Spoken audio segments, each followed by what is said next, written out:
Yes, sir. Yes, sir. So on this next segment, moving forward to the next segment, we got this Amanda Seals and Shannon Sharp interview that's going crazy. See, I wasn't gonna cover it, you know what I mean, because I kind of already knew about Amanda Seals. You know what I mean? She don't.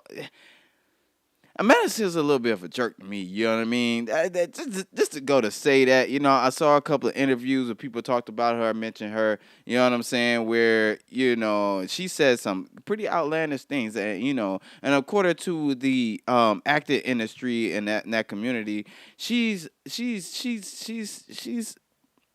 tough to work with. You know what I mean? She's a little bit tough to work with, and I could really see that. Because like, okay, so y'all know Club Shay Shay, right? Even though I don't really like that name, you know what I mean? I rock with Shannon Sharp, but I don't like that name. But anywho's, she was on Club Shay Shay, right?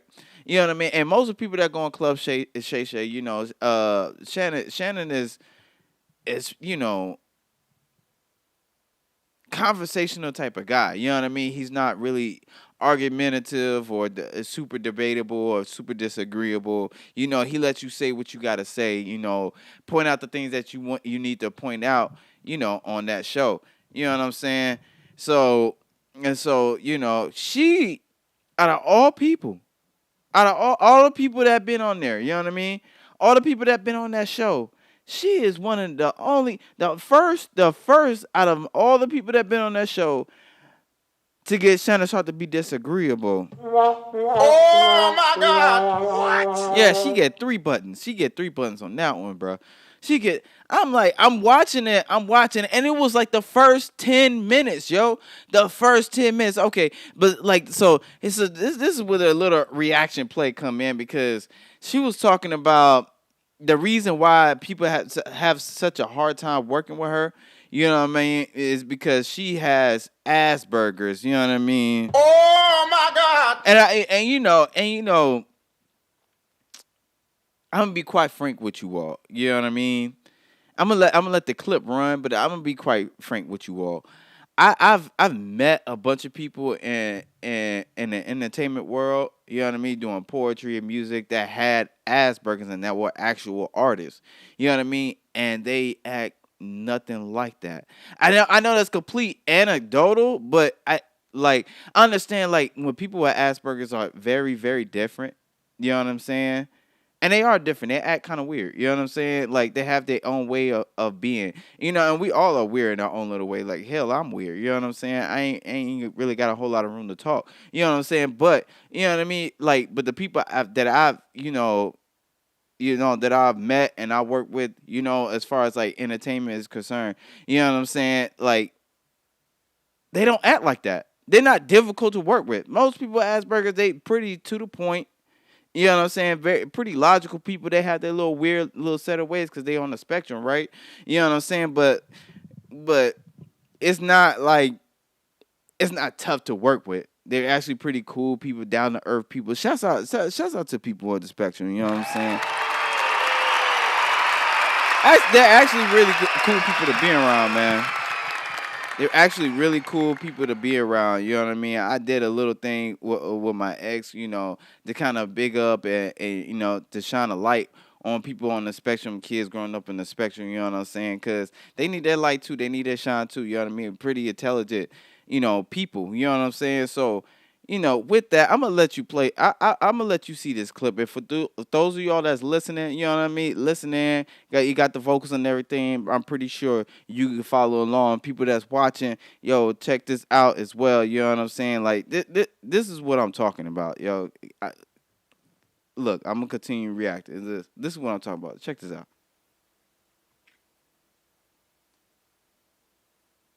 Feel that you was different and you felt something was wrong.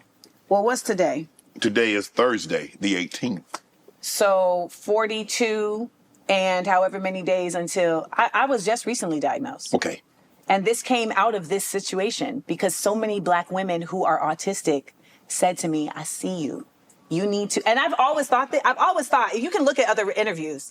I have mentioned before, like, I think I'm on the spectrum because I'm an 80s baby. This was not really a part of the narrative. Right. And as we started seeing more about autism and you start seeing shows about different characters and I start learning more like from people like Holly Robinson Pete, I'm like, this feels really like me.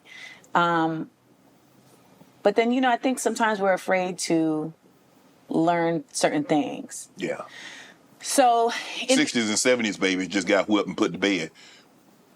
And to be honest, it's true. And to be honest, I just want to say, like, so my mom, so in this revelation, my mother started looking up like symptoms of autistic children and was like, oh, you exhibited all of this, but I didn't know what to do with this. Mm-hmm. She's a single parent.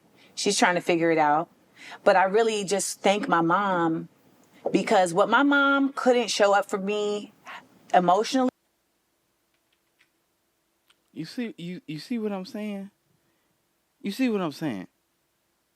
Like, she wasn't even clinically diagnosed with Asperger's, yo. But I'm gonna let y'all continue to check this out and see why she's so difficult to work with, right?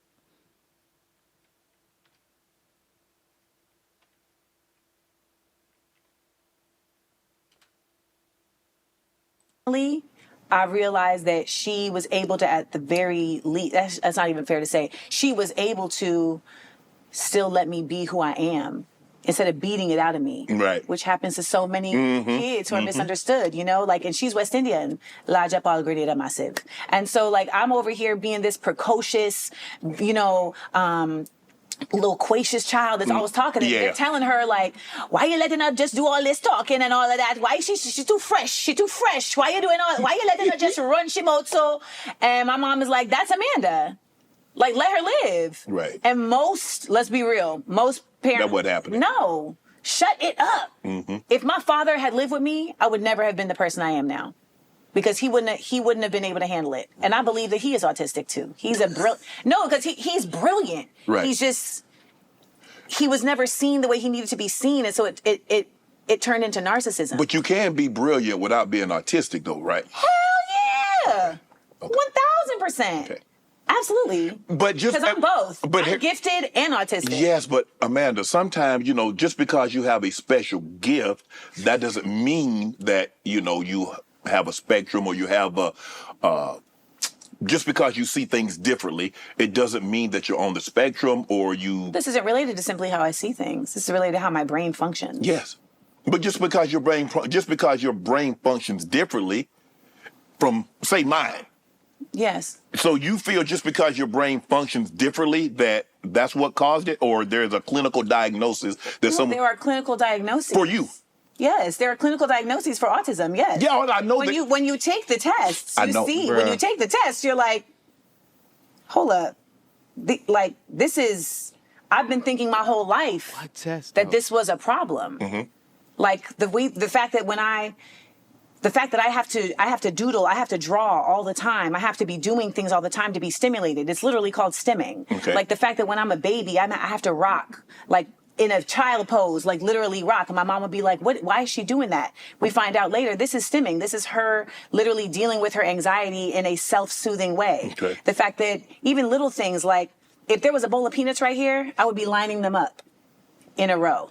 I'd be lining them up in a row. Like these are small things that are indicative of like your brain functions in a very particular way. Right. Okay. And that functionality also displays itself in your behavior, right? So it's also atypical to the way that our society functions. Mm-hmm. So for instance, like this society is very keen on people performing.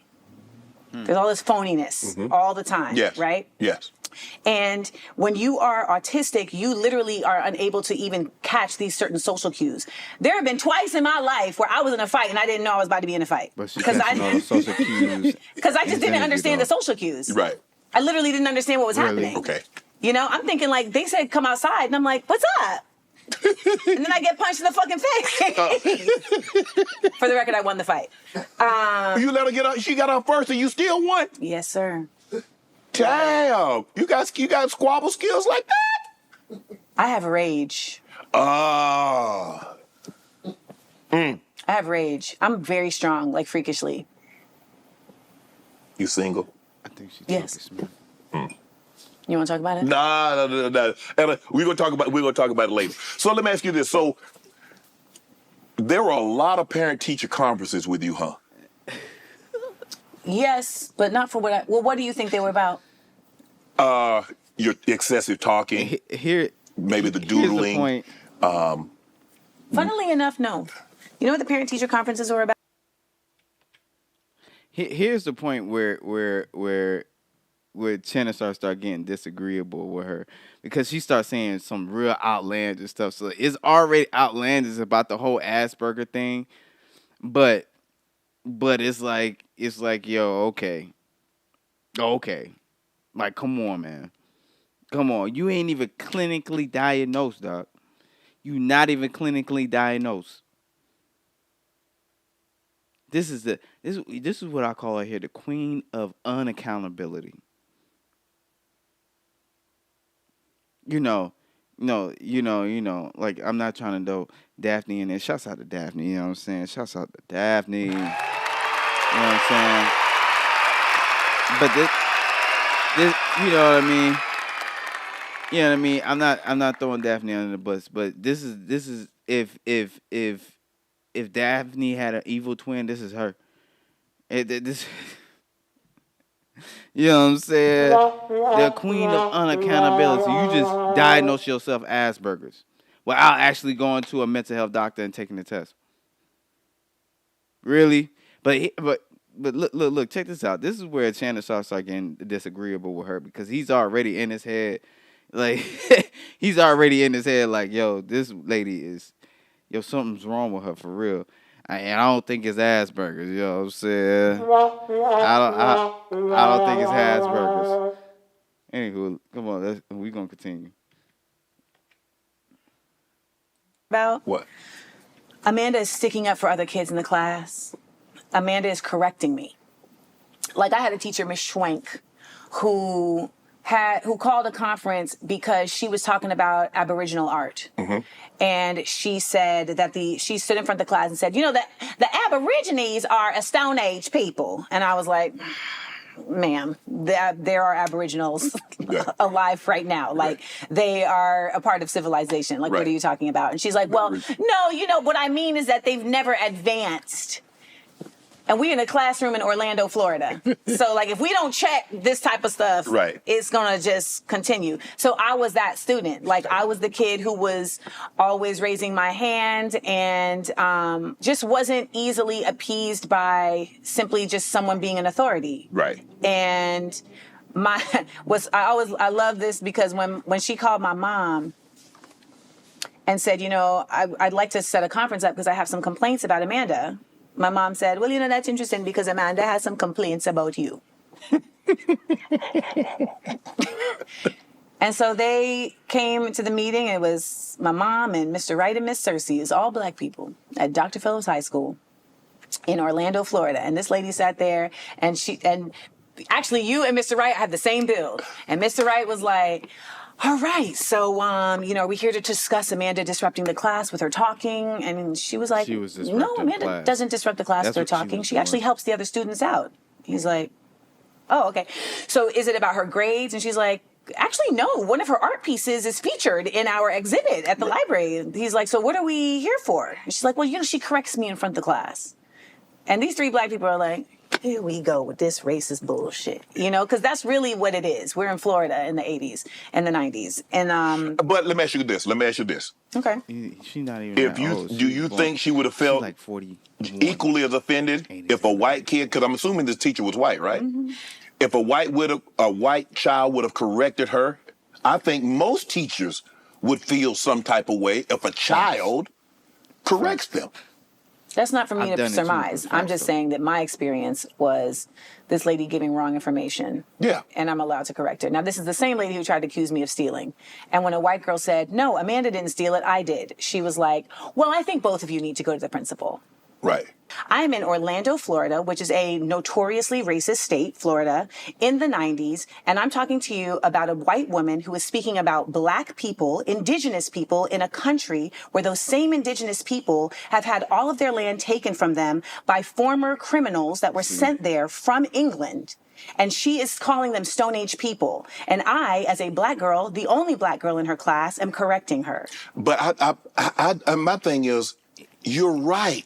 She possibly misspoke or she didn't know. I guess my question to you is, why do you even feel compelled at this juncture in this interview? Why would you even feel compelled to...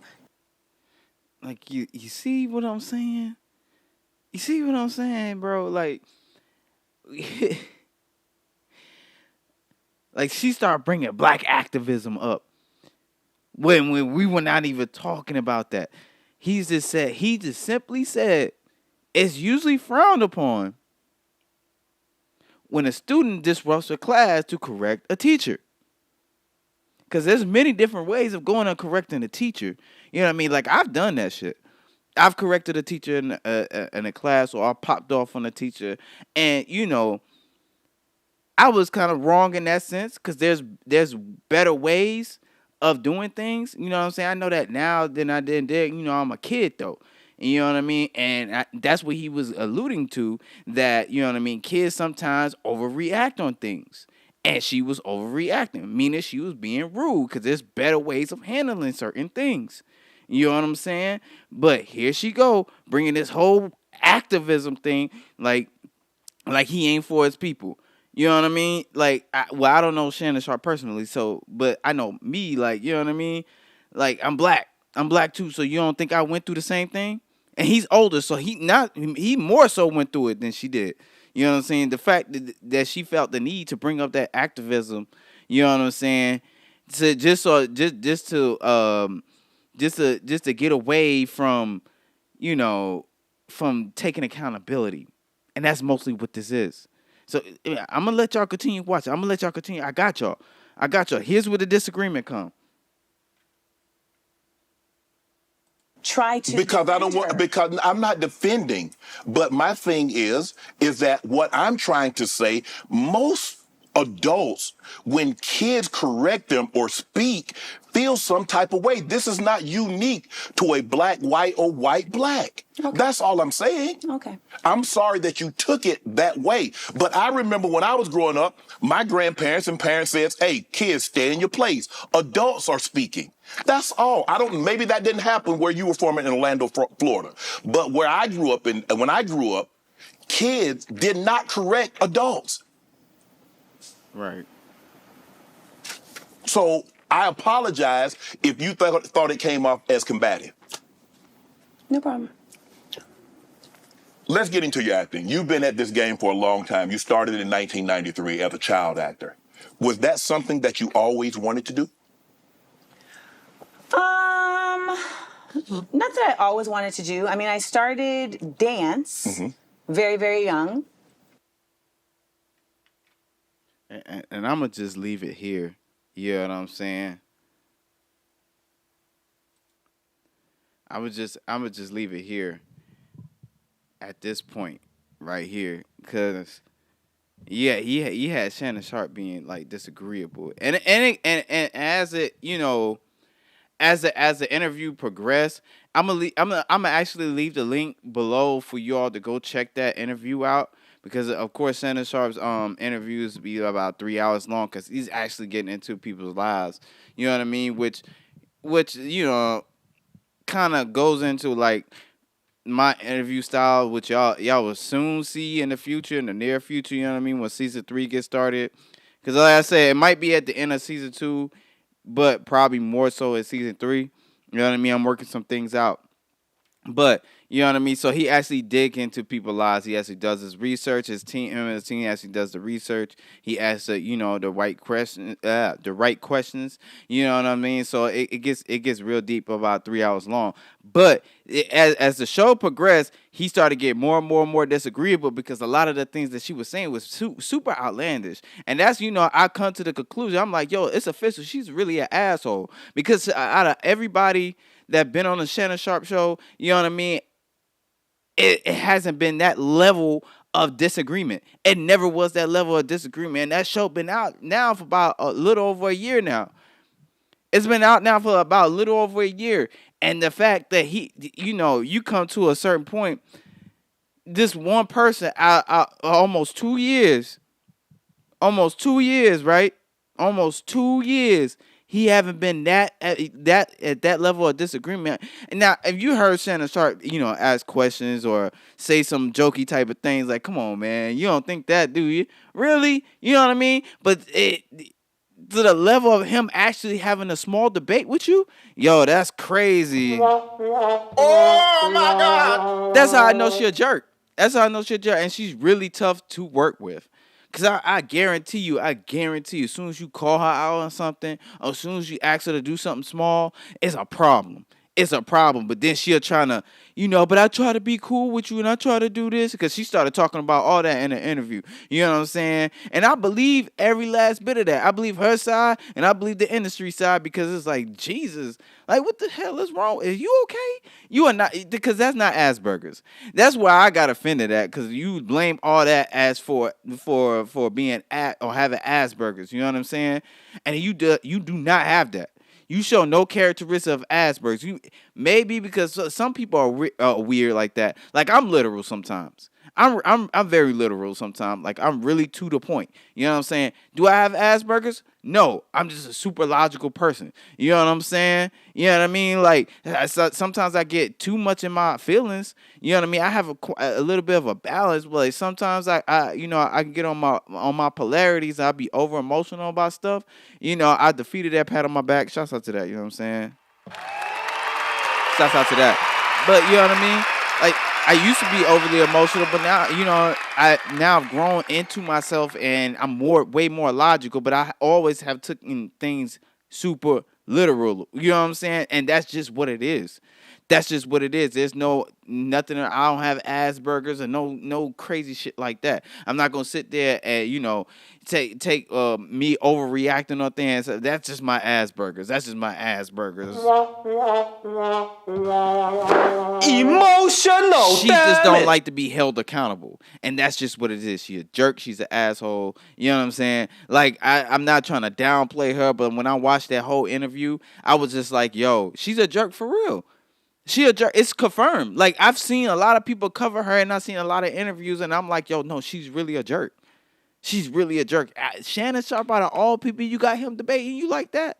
Like, come on, man. Come on, man. Emotional damage. I hope y'all enjoyed that clip and everything, my whole reaction to it, you know what I'm saying? But before we go on to the next segment, you already know what it is. We're going to pay some bills. We're going to be right back. All right. What's up, party people? It's your boy, True. I hope you really enjoyed that video. And if you did, don't forget, man, hit the subscribe, like, and that bell button. And for the full episode, click here. I'll see you there, man. I know I will. Go ahead. Click right there. Click right there for that full episode. More juicy stuff.